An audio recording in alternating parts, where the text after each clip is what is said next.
Welcome back to another Stardew Valley episode of the Riverlands farm. We are now entering the final week of spring, and what a month it has been. Now this week is going to be chock full of real cool surprises, including a very nice run to the Skull Caverns.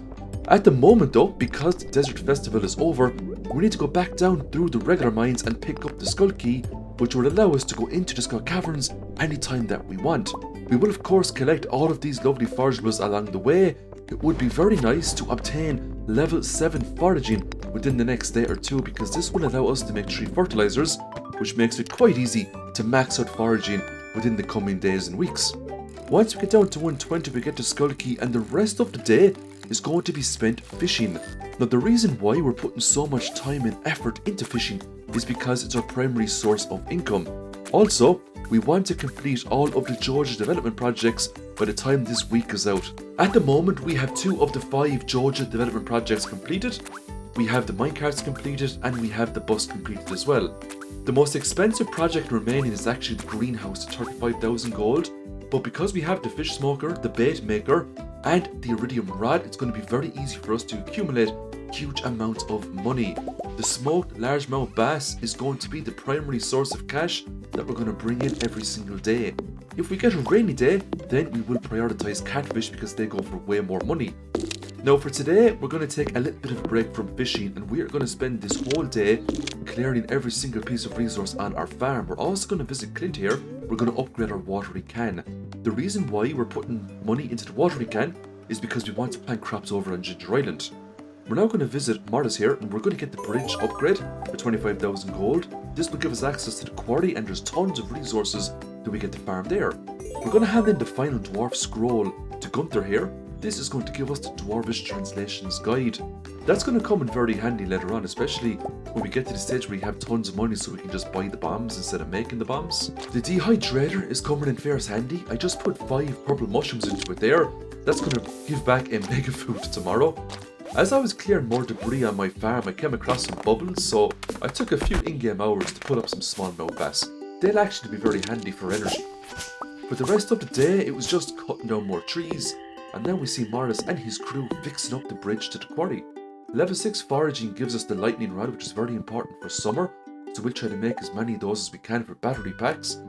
The dried purple mushrooms is an absolutely amazing item.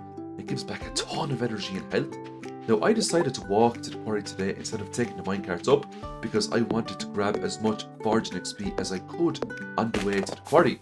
It would be very nice to get level 7 foraging today. When we got to the quarry, there was a huge amount of nodes that we get to mine up here. I will occasionally make a few bombs as well, just to speed up time a little bit, because I don't want to waste huge amounts of time just mining up stuff. Now we do have mining on level 9 at the moment. When we get it to level 10, we're not going to take the blacksmith perk because we're not really selling bars. Instead, we're going to take another perk that will double the chances of getting coal from nodes.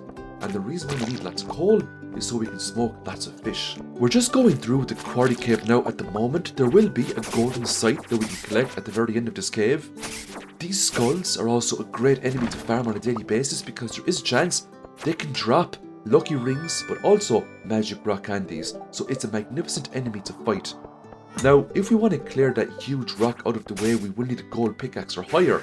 That will give us access to some skeleton enemies and a couple of coal nodes. We're also going to go into the secret woods here now today as well, and we're going to farm all of the resources within. The tree stumps inside here generate on a daily basis, and they give 25 foraging XP per stump, so it's a nice place to go just to get some foraging XP, but more importantly to get some hardwood.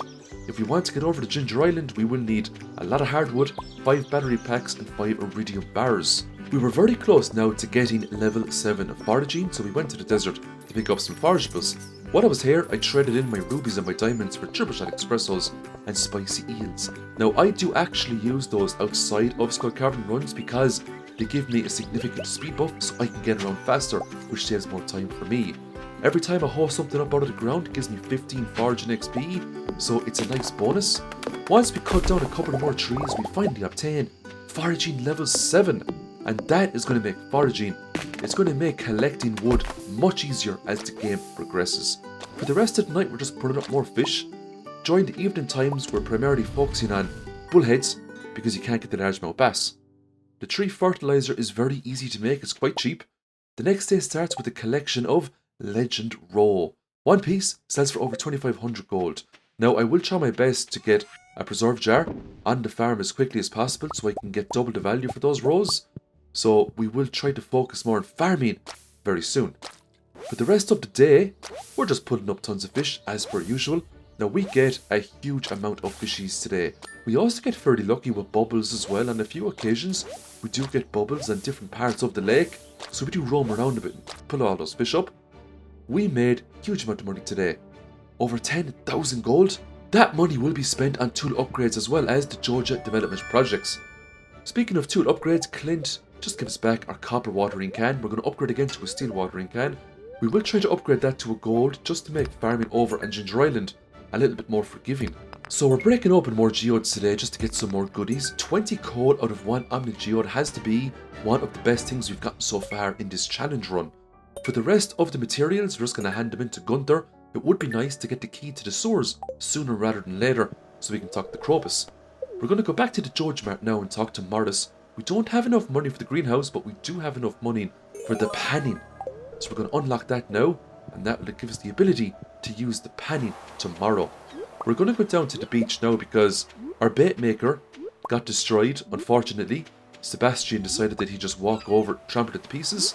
Not to worry though, because we get some sea urchins today along with some corn, and we have some iron bars back at the farm, so we can make another bait maker no problem at all. The bait maker is absolutely critical when it comes to making tons of money in this challenge. And you haven't even seen the full power of the bait maker yet. Wait till we get into the end game and we start fishing up legend 2s for the whole day, and then you're going to see some serious money coming in. Before we get to the legend 2s, we have of course lava eels that we can fish up very easily when we get to Ginger Island. We also have the super cucumbers we can get in summer. We have the sturgeons we can get in summer as well. So there's just a lot of really nice fish that we can get our hands on that you can't access in spring. Now that we have the panning unlocked, that's going to be an extra bonus for us because everything we pan up we can also sell. I got 2 legend rows today and I decided to check out the travelling cart merchant, and you would not believe what she was selling today. She was selling skill books, the Woodcutters Weekly, an unlimited amount, 6,000 gold for one. And this is the kind of thing that you need when you're trying to max out all skills. If I had a few 100,000 gold on me, I would absolutely buy all of the Woodcutters Weeklies, max out foraging straight away. But because this isn't really a skill up challenge in spring, I didn't have a whole lot of gold on me because a lot of it was invested into tool upgrades and Georgia development projects. But could you imagine if we were doing the skill up challenge, we had maybe 100 or 200,000 gold on us, and that popped up in the travelling cart's inventory? I dare say we probably would have maxed out all our skills in spring. But what can you do? It's all RNG at the end of the day. For the rest of the day, we're just going to put up more fish as per usual. Bullheads, largemouth basses, we're going to smoke as many as we can.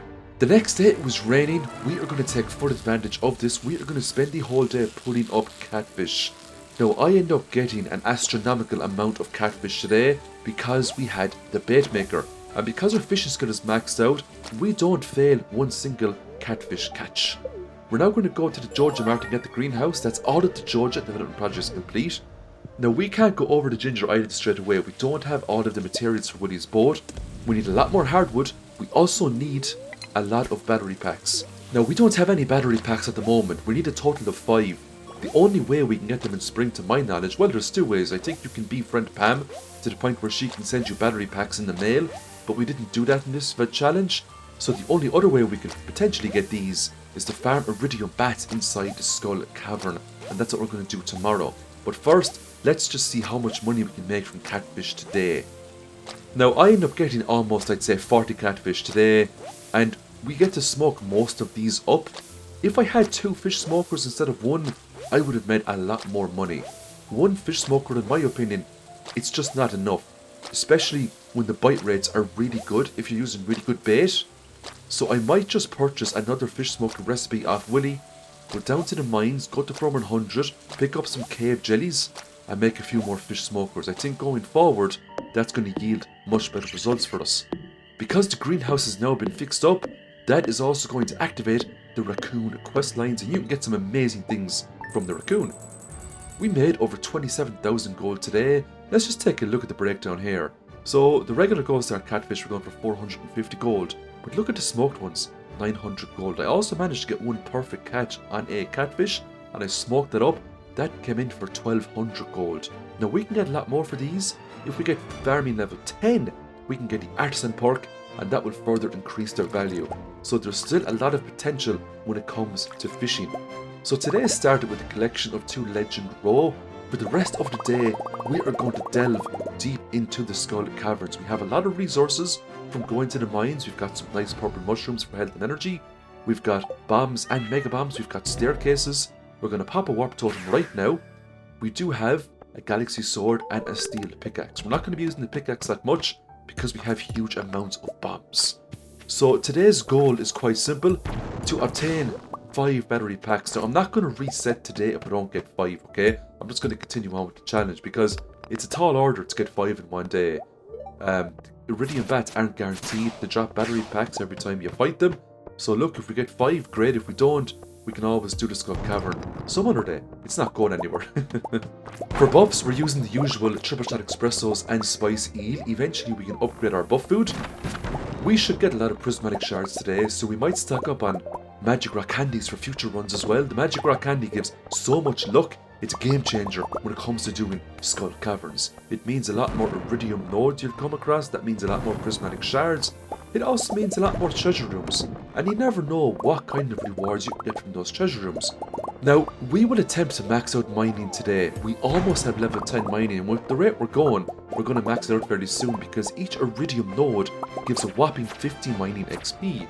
Now, after fighting this bat, it actually manages to drop a battery pack. This is the 3rd battery pack that we got today, but unfortunately, that's the last battery pack we were going to see. I was quite hopeful at this moment in time. I said to myself, well, if I come across more iridium bats, maybe. I even crossed my fingers and prayed that I'd get some sort of an ambush and I'd get to fight maybe 5 to 10 iridium bats in one room. That surely would have done the job, but alas, it wasn't meant to be. We also got a skill up in combat as well, which was very nice.